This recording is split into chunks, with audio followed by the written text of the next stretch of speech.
endlessly searching for an original sin.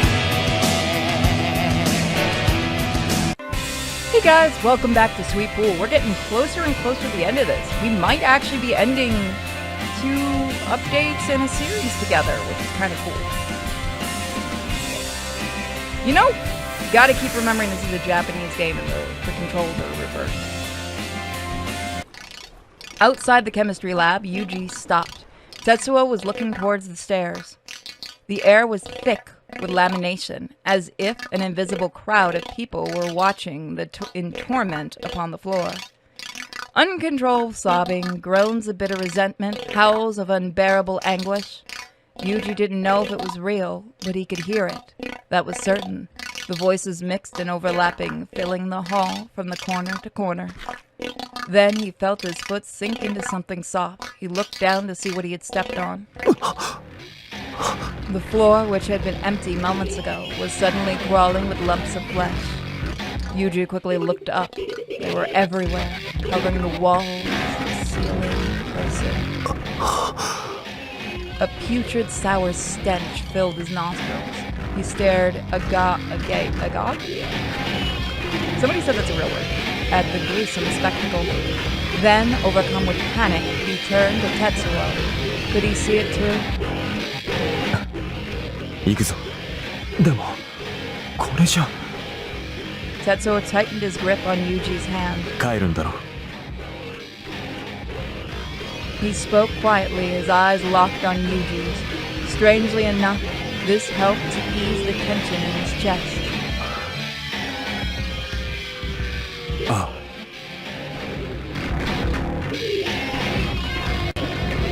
Yuji nodded and Tetsuo walked off, pulling him by the hand.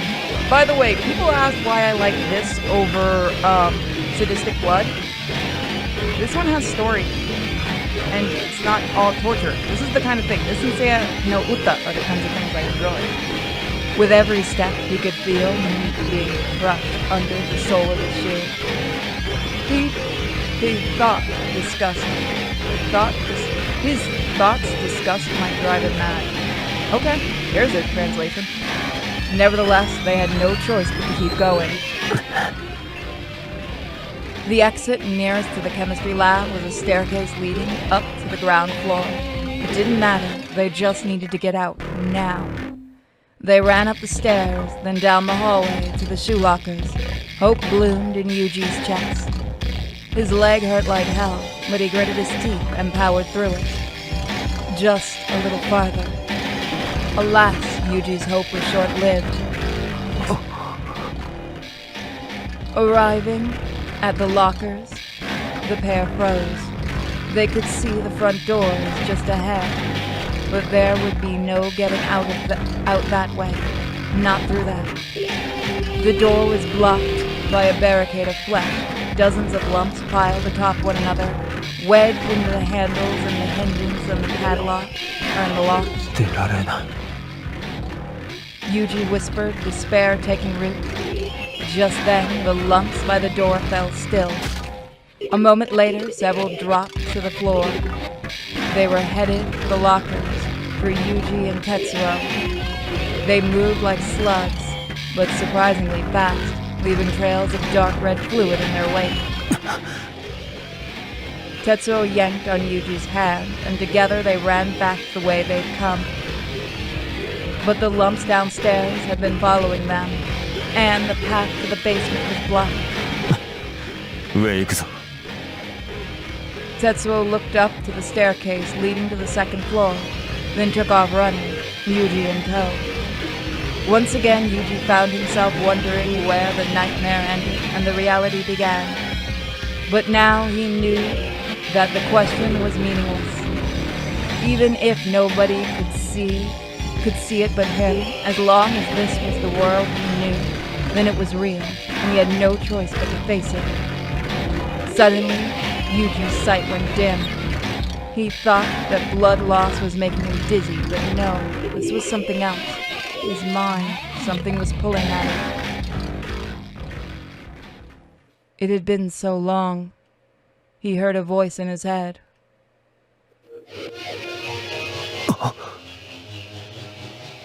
It wasn't Tetsuo. It wasn't the sound. It wasn't sound. It felt like someone was speaking directly into his mind. For years beyond counting, we have lived in secret and solitude. Expunged, expelled from the world of math, still we yearned for life. Even if we could no longer take human form, we swore to survive no matter the cost. Can you begin to understand our pain? Centuries spent crawling through the dirt, the sky forever out of reach. Denied any but the most meager existence. Rejected and ignored by even the lowest of you who once walked beside us. Can you claim to understand our suffering?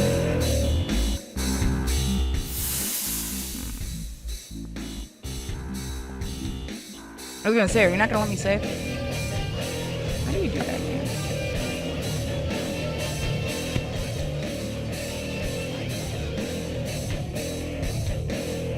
I kind of understand where they're going. Yeah, wrong button. Understand? How could he understand?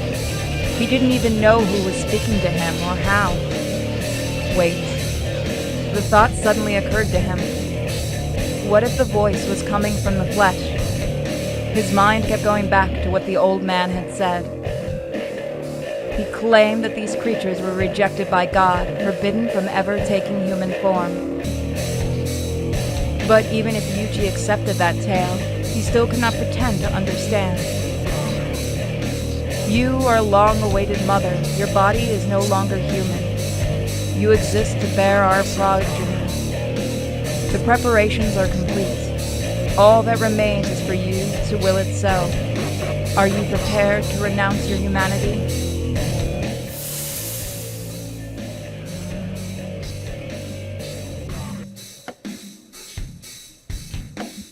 We went blue last time. We'll try red now.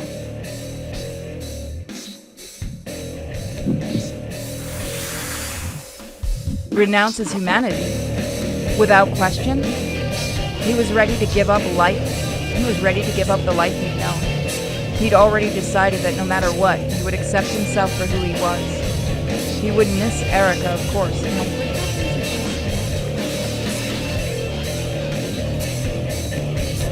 Because that one, he's ready.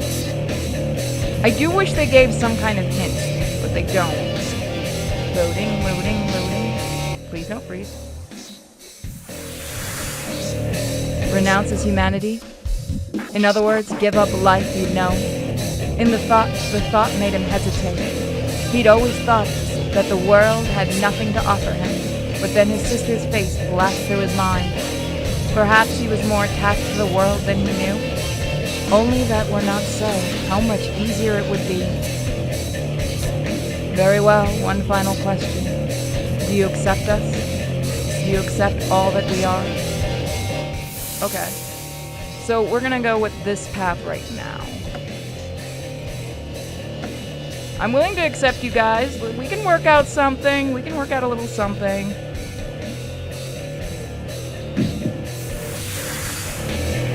If he said yes, it would mean the end. Or no, perhaps it would mean the beginning. His heart was calm like a sea, no anxiety, no fear. Amid the silence of his soul, he contemplated the question. Somehow he could understand how they felt, living in solitude, cut off from the world. They weren't asking for much, merely the right to exist. Even after their human forms were taken away, still they clung to life. They would do anything to survive, even if that meant supplanting God's chosen. Unforgivable, yes, but what choice did they have? God had left them nowhere else to turn. Perhaps that was the fate. Perhaps this fate was no less than they deserved. Perhaps that was a price from turning from God. But still, hadn't they suffered enough? Silently, Yuji confirmed his assessment, his assent. He would accept them.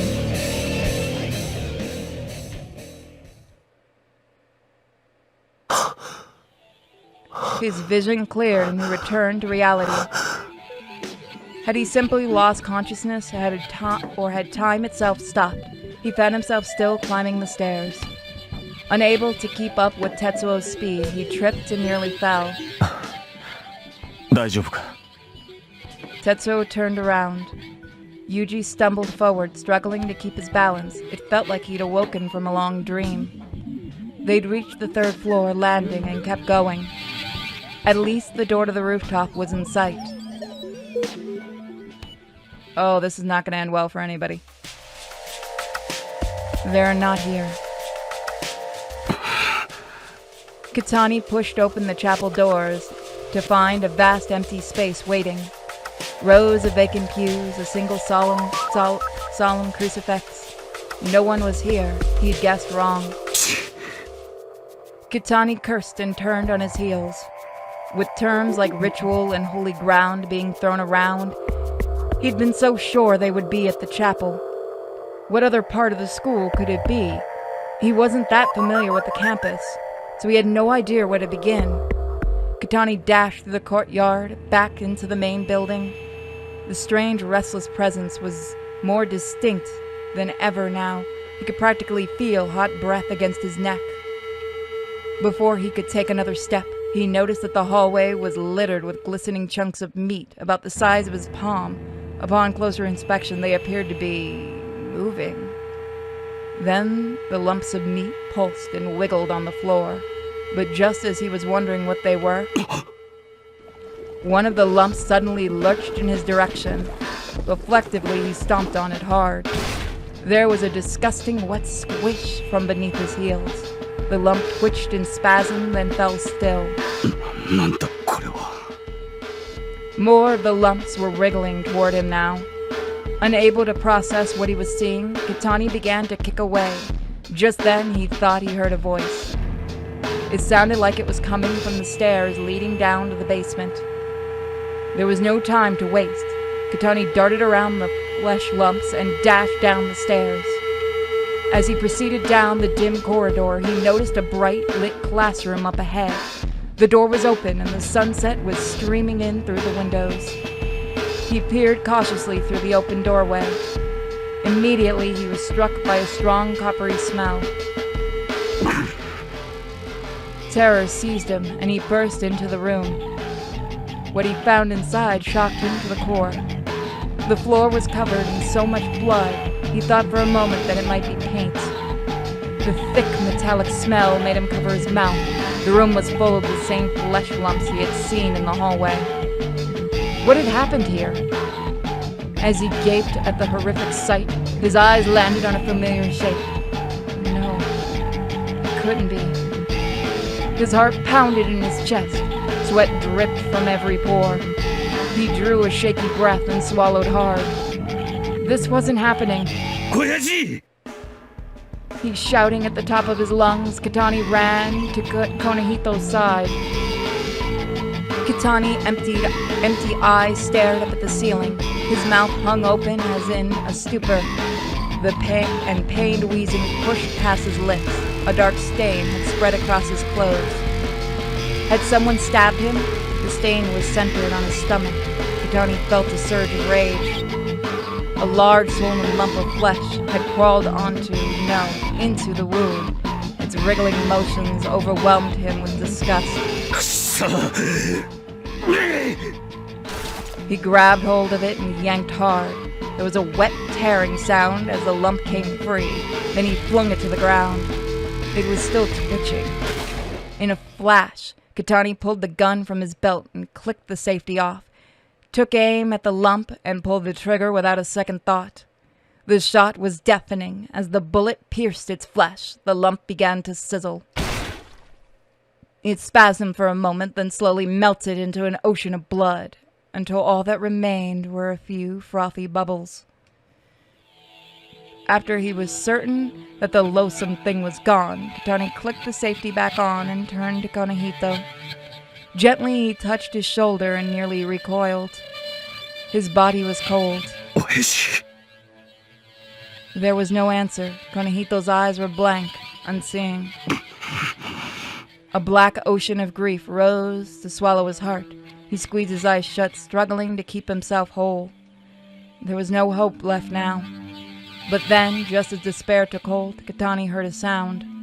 It was too quiet to tell for sure, but it sounded like humming, and he recognized it instantly. He started to rise, but couldn't stop himself from turning back to Kanehito one last time. He touched Kanehito's shoulder tenderly, then gently closed his eyes. After a moment, he shook his head as though to clear it, then got to his feet. A shadowy figure sat beneath the window, hidden from the streams of crimson light. His long hair hung in limp strands, his once green shirt stained black. The sight rendered Katani speechless.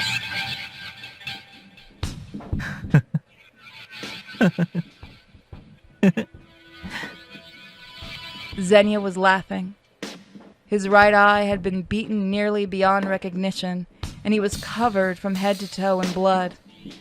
He was holding both hands against his stomach. At first, Katani thought he was just applying pressure to a wound. But no, he was cradling something. Katani squinted to get a better look and gasped.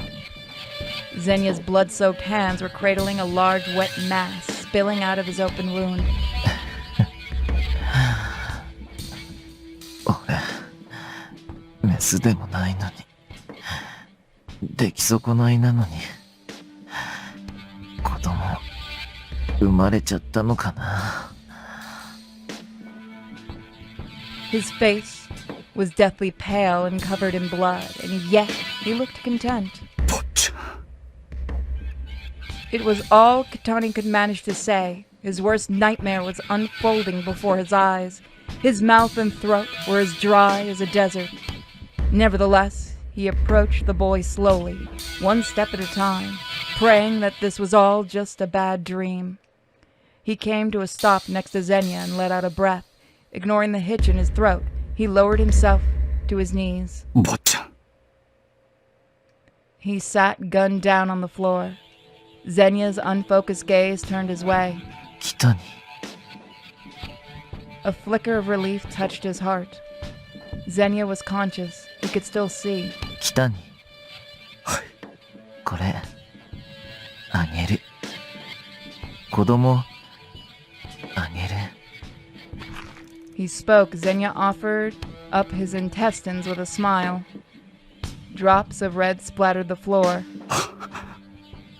Speechless, Katani stared at Xenia's face. What else could he do? The boy's eyes shimmered with love from his creation. この子は、出来損ないじゃないといいな。坊ちゃん。俺みたいにならないといいな。Something hot rose in Katani's throat, and he gritted his teeth against it.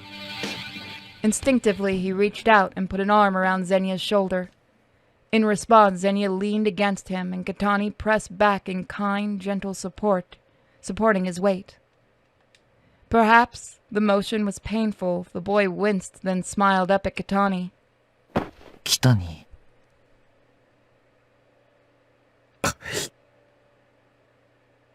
親父、死んだの。Katani tightened his lips. There was no saving Kanehito now. そっか。Xenia seemed to interpret his silence as a yes. Fighting to hold back the swell of pain and anger, Katani opened his mouth to speak, his lips still trembling faintly. 誰がこんなことを。あの二人ですか。This would be sad if Xenia wasn't such a massive dick.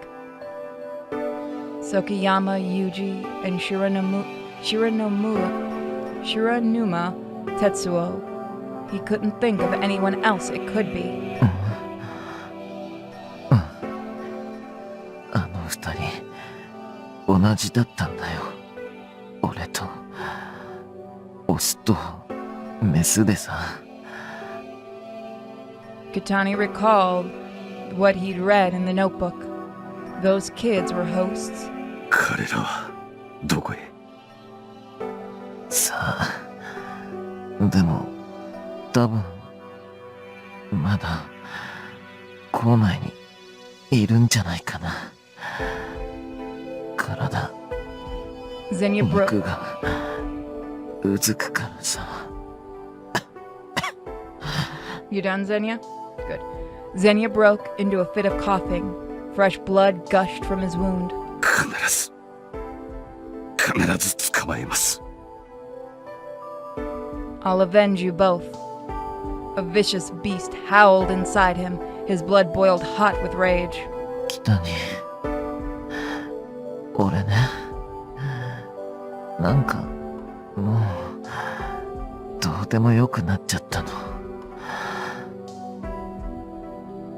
Weakly, Xenia lifted a hand and pressed it to Kitani's cheek.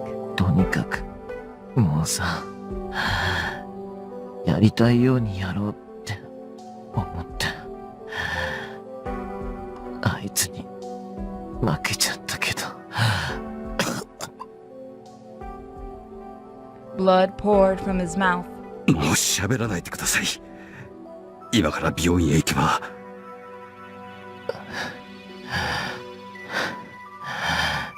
北にさ。 Ignoring Kitani's desperate plea, Xenia continued, his lips wet with blood. 北にはいつもここ触ってくれたんだよな。 Xenia's fingers brushed against Kitani's right eye. Kitani could feel him trembling. It was breaking his heart. 本当はさ、俺のこと嫌だったんだろう。そんなことありません。俺出来損ないだしさ、こんなんじゃ嫌がられたってしょうがないよね。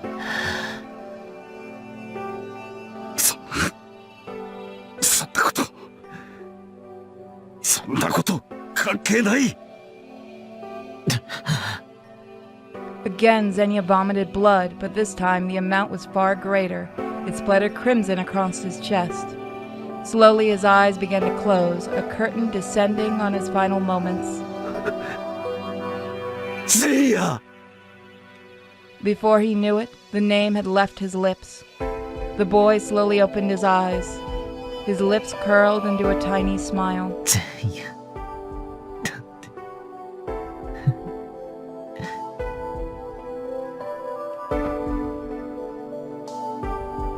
His voice was barely a whisper, and then his hand fell from Kitani's face.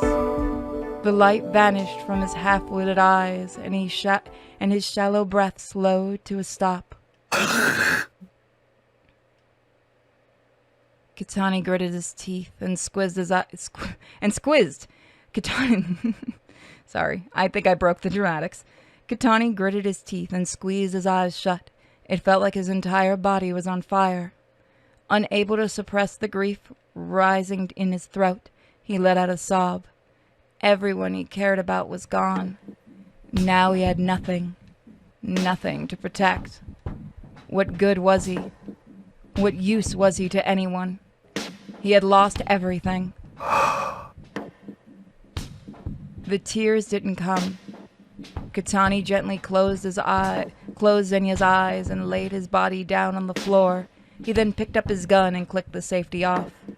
Now that he'd lost his reason to live, rage and despair were all that remained, and yet his mind felt strangely calm. He felt no hesitation, no uncertainty. They were still somewhere on campus, and he was going to find them. With a firm grip on his gun, Kitani left the lab. Right. So next episode's going to be not too great for our two heroes, and I have a feeling this might be the end. But we'll find out next time. Thank you guys who have stuck around for this surprisingly great series.